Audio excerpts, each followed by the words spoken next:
guys, today we are going to cover another topic under international business management, which is international strategy and organization. So, before we proceed further, let's recap what we have covered in the previous topic.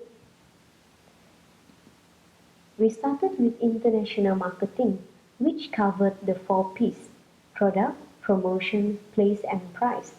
In product, we discussed what is standardization and adaptation, as well as factors that influence the standardized versus adapt decision. In promotion, there are two general promotional strategies that companies can use to get their marketing message across to buyers, which are push and pull strategy. Then, we also discuss how to distribute product to the consumer through the distribution channel.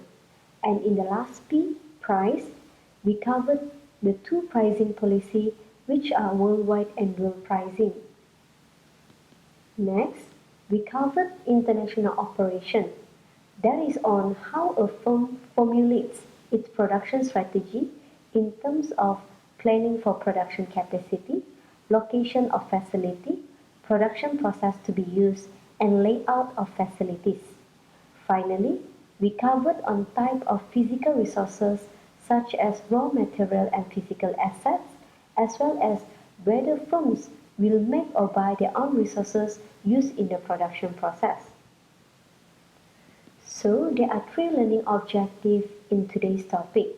I hope that after this topic, you should be able to first describe the various strategies that companies use in international business, describe various international organizational structure, and last, outline the key issue behind the selection of organizational structure.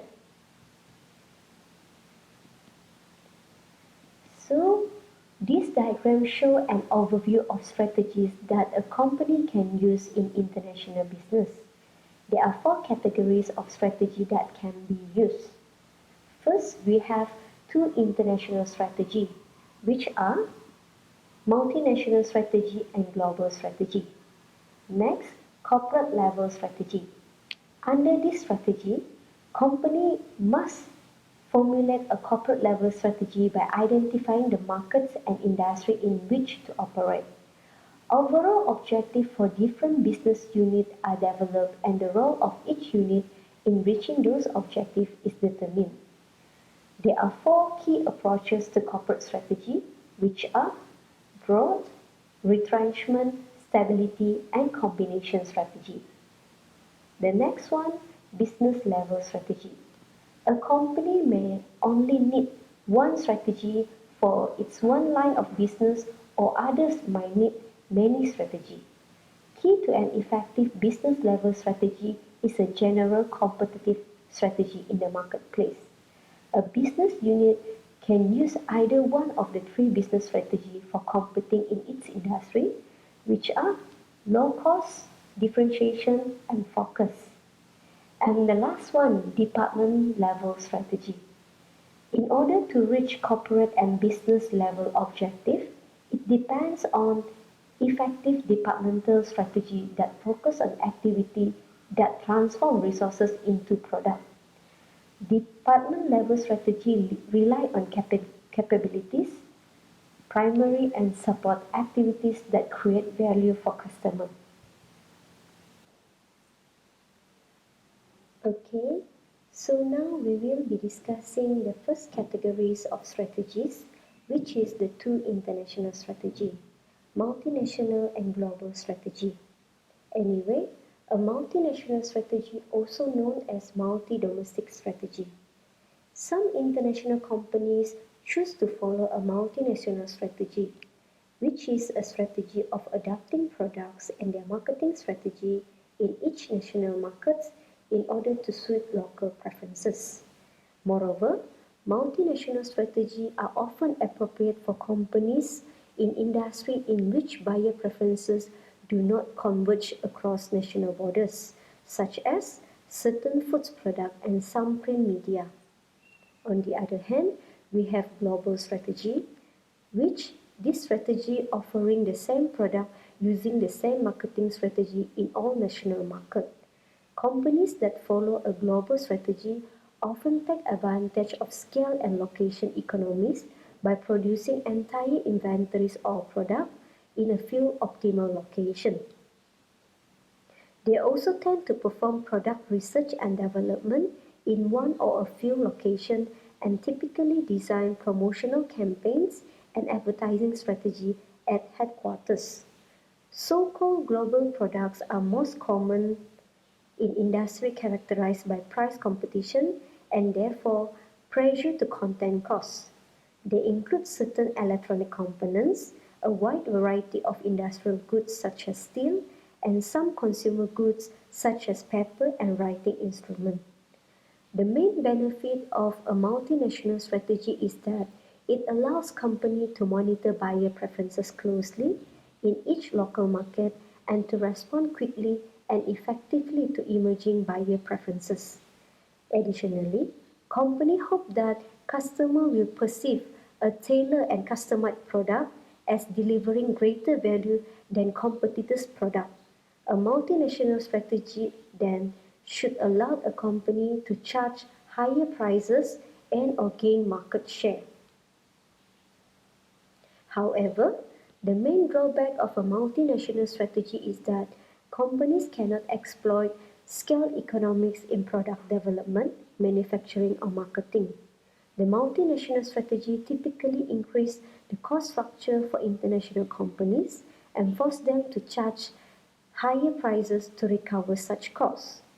As such, a multinational strategy is usually poorly suited to industry in which price competitiveness is a key success factor. The high degree of independence with which each unit operates also may reduce opportunity to share knowledge among units within a company. And the main benefit of a global strategy is cost saving. This is due to product and marketing standardization. This cost saving can then be passed on to consumer to help the company gain market share in its market segment. A global strategy also allows managers to share lessons learned in one market with managers at other locations.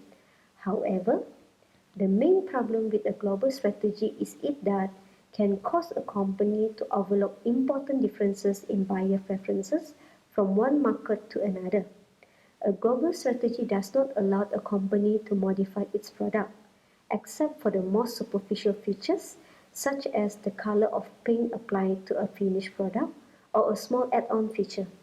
This can present a competitor with an opportunity to step in and satisfy any unmet local buyers, thereby creating a niche market. So next, there are four key approaches to corporate strategy: growth, retrenchment, stability, and combination. A growth strategy is designed to increase the scale or scope of a corporation operation. Scale refers to the size of a corporation activities, whereas scope refers to the kinds of activities it performs. Other methods of growth include merger and acquisition, joint ventures, and strategic alliances. Companies often use this tactic when they do not wish to invest in developing certain skills internally, or when other companies already do what managers are trying to achieve. Common partners in implementing this strategy includes competitors, suppliers, and buyers. Corporations typically join forces with competitors to reduce competition, expand product lines, or expand geographically. A common motivation for joining forces with suppliers is to increase control over the quality, cost, and timings of input.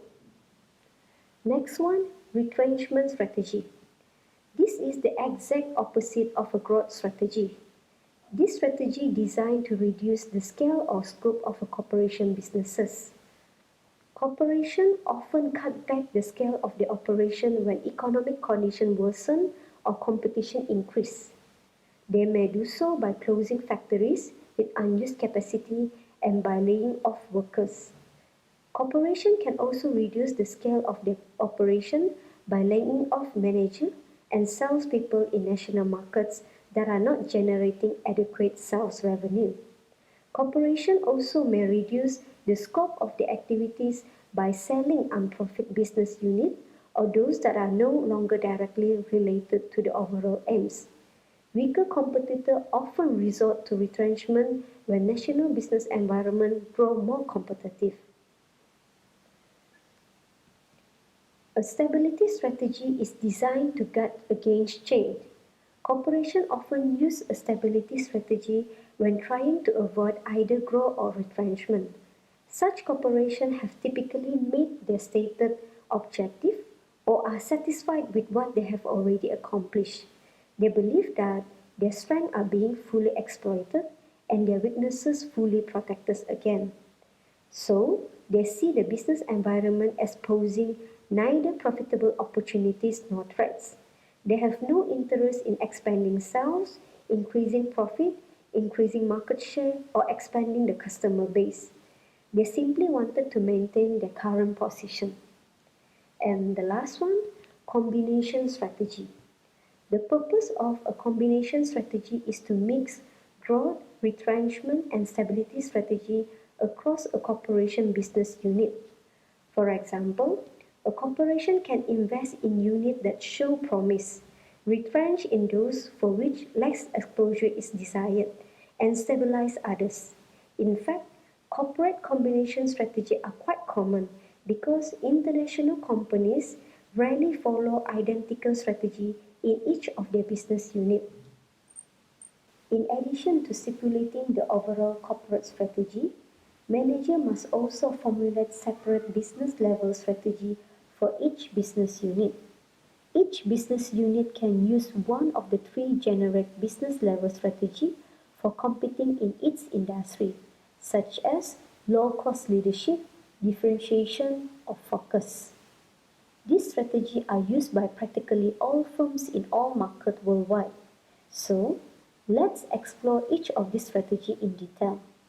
A low-cost leadership strategy is a strategy in which a company exploits economy of scale in order to have the lowest cost structure than any competitor in its industry. Companies that pursue the low-cost leadership position also try to contain the administrative costs and the cost of their various primary activities. This strategy typically requires a company to have a large market share because achieving low-cost leadership tends to depend on large-scale production in order to contain costs. However, one negative aspect of the low-cost leadership strategy is due to low customer loyalty. This is because buyers will not be loyal to the product, but they will purchase from any low-cost leader. A low-cost leadership strategy works best with mass-marketed products which aim at price-sensitive buyers. This strategy is often well suited to companies with standardized product and marketing promotion. For example, AirAsia providing cheapest ticket, particularly in the Southeast Asia market, than its competitor. A differentiation strategy is one in which a company designs its product to be perceived as unique by buyers throughout its industry. The perception of uniqueness can allow a company to charge a higher price and enjoy greater customer loyalty. However, a perception of being exclusive or meeting the needs of a small group of buyers tend to force a company into a lower market share position. A company using this strategy must develop a loyal customer base in order to offset its smaller market share and higher costs of producing and marketing a unique product. One way product can be differentiated is by improving their reputation for quality. The perception of higher quality enables manufacturers to charge higher prices for their products worldwide. Other products are differentiated by distinctive brand image and also product design. Product design refers to the sum of the features by which a product looks and functions according to customer requirement. Special features differentiate both goods and services in the mind of consumers who value those features. Manufacturers can also combine several differentiation factors in formulating their strategies. For an example, duck scarf with their unique design, packaging and even creative advertisement are perceived as unique and refreshing by Muslims not only in Malaysia but as well as in the foreign markets. Last, a focus strategy is one in which a company focuses on serving the needs of a narrowly defined market segment by being the low-cost leader, by differentiating its product, or both. Increasing competition often means more product distinguished by price or differentiated by quality, design, and so forth. In turn, a greater product range leads to the continuous refinement of market segment. Today, many industries consist of large number of market segments and even smaller sub-segments. For example, some firms try to serve the needs of one ethnic or racial group, whereas others, often entrepreneurs and small businesses, focus on a single geographic area. A focus strategy often means designing product and promotion aimed at customers who are either dissatisfied with existing choices or who want something distinctive or special. Consider the highly fragmented gourmet coffee market. One extremely unusual brand of coffee called Luwak sell for up to $300 per pound. Apparently, Luwaks eat coffee berries which containing coffee beans. The beans will be naturally fermented as they pass through the luwaks and are later recovered. The beans are then washed, roasted and sold around the world as a specialty coffee for special coffee lovers. In order to achieve corporate and business level objectives, it also depends on effective departmental strategy that focus on the specific activities that transform resources into product. So, primary activities include inbound and outbound logistics, manufacturing, marketing and sales, and customer service. Manufacturing strategies are obviously important in cutting the production costs of both standardized and differentiated products. They are also crucial to improve product quality. Effective marketing strategy allow companies to promote the differences in their product. A strong sales force and good customer service contribute to favorable image among consumer or industrial buyers and therefore generate loyal customer of both kinds. Moreover, efficient logistics in bringing raw material and components into the factories and getting the finished product out of the factory door also can result in substantial cost saving. Support activities assist in performing primary activities. These include firm infrastructure, human resource management, technology development, and procurement. Support activities also create customer value. For example, research and development identifies market with unsatisfied needs and design product to meet them. So this is a very important support activities that assist in performing primary activities. So now we have covered all four categories of strategy for international business. We move to the second learning objective, international organizational structure.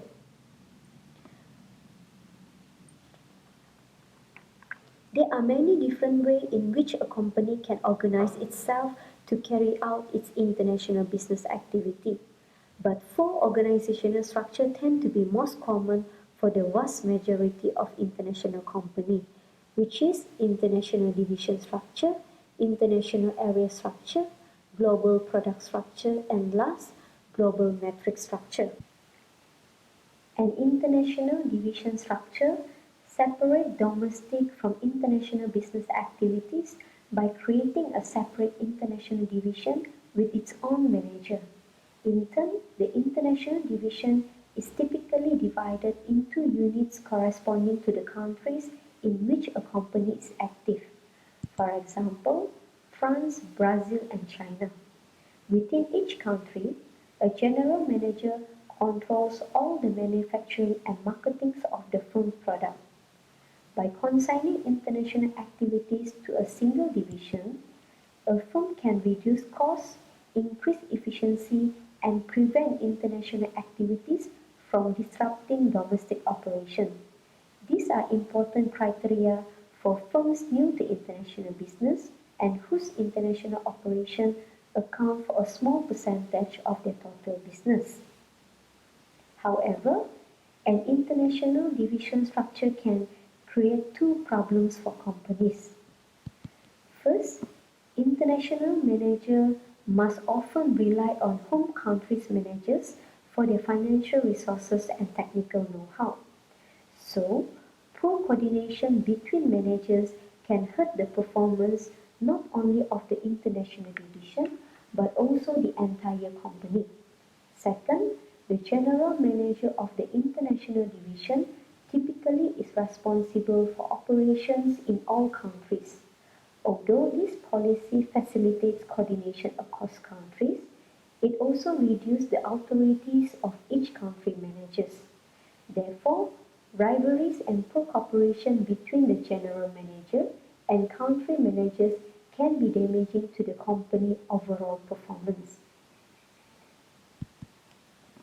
An international area structures organize a company's entire global operation into countries or geographic regions. The greater the number of countries in which a company operates, the greater the likelihood it will organize into regions. For example, Asia, Europe, Americas instead of countries. Typically, a general manager is assigned to each country or region. Under this structure, each geographic division operates as a self-contained unit, with most decision-making decentralized in the hands of the country or regional manager. Each unit also tends to handle much of its own strategic planning. Management at the parent company headquarters make decisions regarding overall corporate strategy and coordinates the activities of various units. The international area structure is best suited to companies that treat each national or regional market as unique. It is particularly useful when there are big cultural, political or economic differences between nation or region, when they enjoy a great deal of control over activities in their own environment. General managers become expert on the unique needs of their buyer. However, because units act independently according to their region or country, allocating resources may overlap, and cross-fertilization of knowledge from one unit to another may be less than desirable. A global product structure divides worldwide operations according to a company product areas. So, this figure shows that how a simplistic and fictional transportation company might be divided into planes, trains, and automobile divisions. Each product division is then divided into domestic and international units. Each function, such as research and development, marketing, and so forth, thus is duplicated in both the domestic and international unit for each product division. The global product structure is suitable for companies that offer a diverse set of products or services because it overcomes some coordination problem of the international division structure. However, because the primary focus on this structure is on the product, activities must be coordinated among a product division domestic and international managers so that conflict can be avoided. And the last international organizational structure that we will be discuss is global matrix structure. This structure splits the chain of command between product and area division. Each manager reports to two bosses. That is, the president of the product division and the president of the geographic area. A main goal of the matrix structure is to bring together geographic area manager and product area manager in a joint decision making. In fact, bringing together specialists from different parts of the organization create a sort of team organization. The popularity of this structure has grown among companies that is trying to increase local responsiveness, reduce costs, and coordinate worldwide operation. The matrix structure resolves some of the shortcomings of other organizational structure, especially by improving communication among divisions and increasing the efficiency of highly specialized employees. At its best, this matrix structure can increase coordination while simultaneously improving agility and local responsiveness. However, the global matrix structure suffers from two major shortcomings. First, the metric form can be quite cumbersome. Numerous meetings are required simply to coordinate the action of the various division heads, let alone the activities within the division.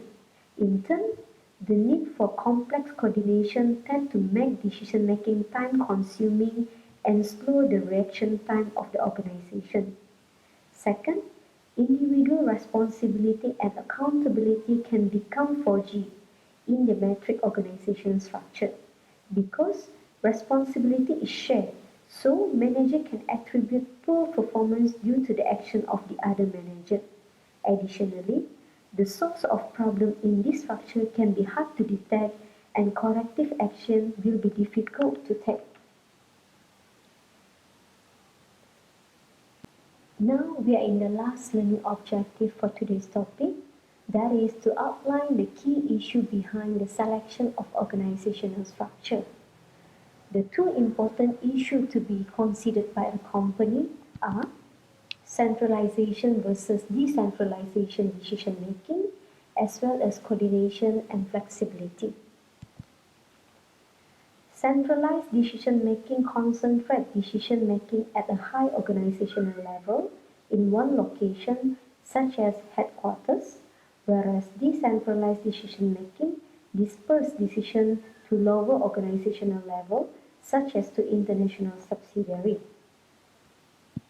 Centralized decision-making helps coordinate the operation of international subsidiaries. This is important for companies that operate in multiple lines of business or in multi-location.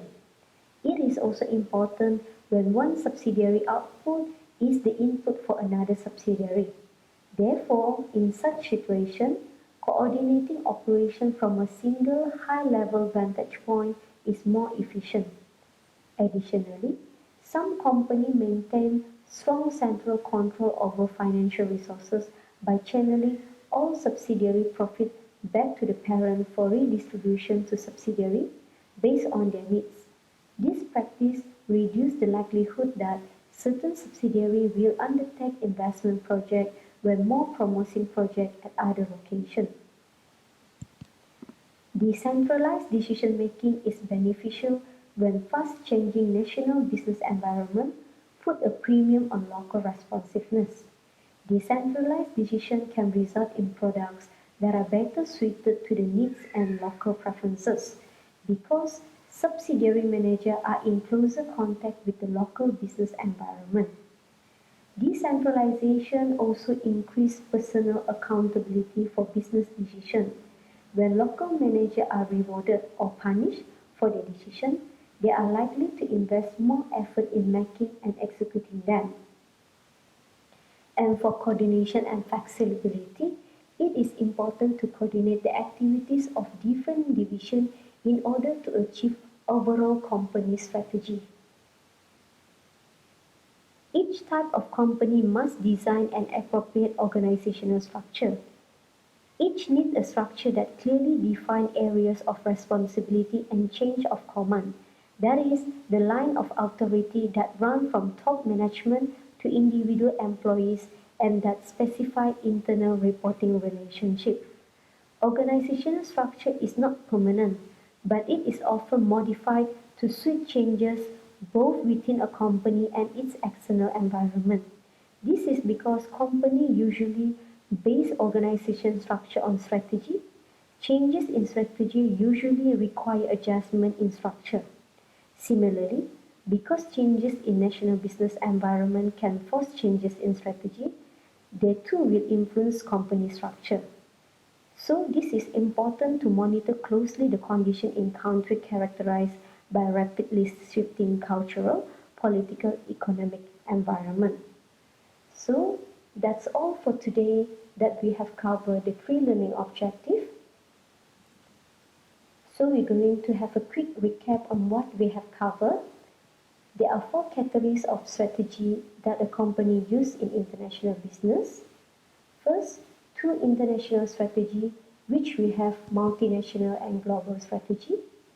Then we have corporate level strategy, and the four approach to corporate level strategy are growth, retrenchment, stability, and combination. And for business level strategy, we have low cost leadership, differentiation, and focus. And for department level strategy, we have primary and support activities that create value for customer. For organizational structure, there are four common international organizational structure which are commonly used by international company. First, international division structure. An international division structure separate all manager into domestic and international activities. International area structure, which organize a company global operation into countries or region. Global product structure divides worldwide operation according to a company product areas. And last, global matrix structure, which split the chain of command between product and area division. Each manager report to two bosses. And we also covered two important issues to be considered when selecting the organizational structure, which are centralization versus decentralization decision making, as well as coordination and flexibility. So, that's all for today's topic. Here is the link for practices on this topic. Hope that you will able to understand what we have covered today and able to do the practice too. That's all for now. Thanks and see you soon. Bye.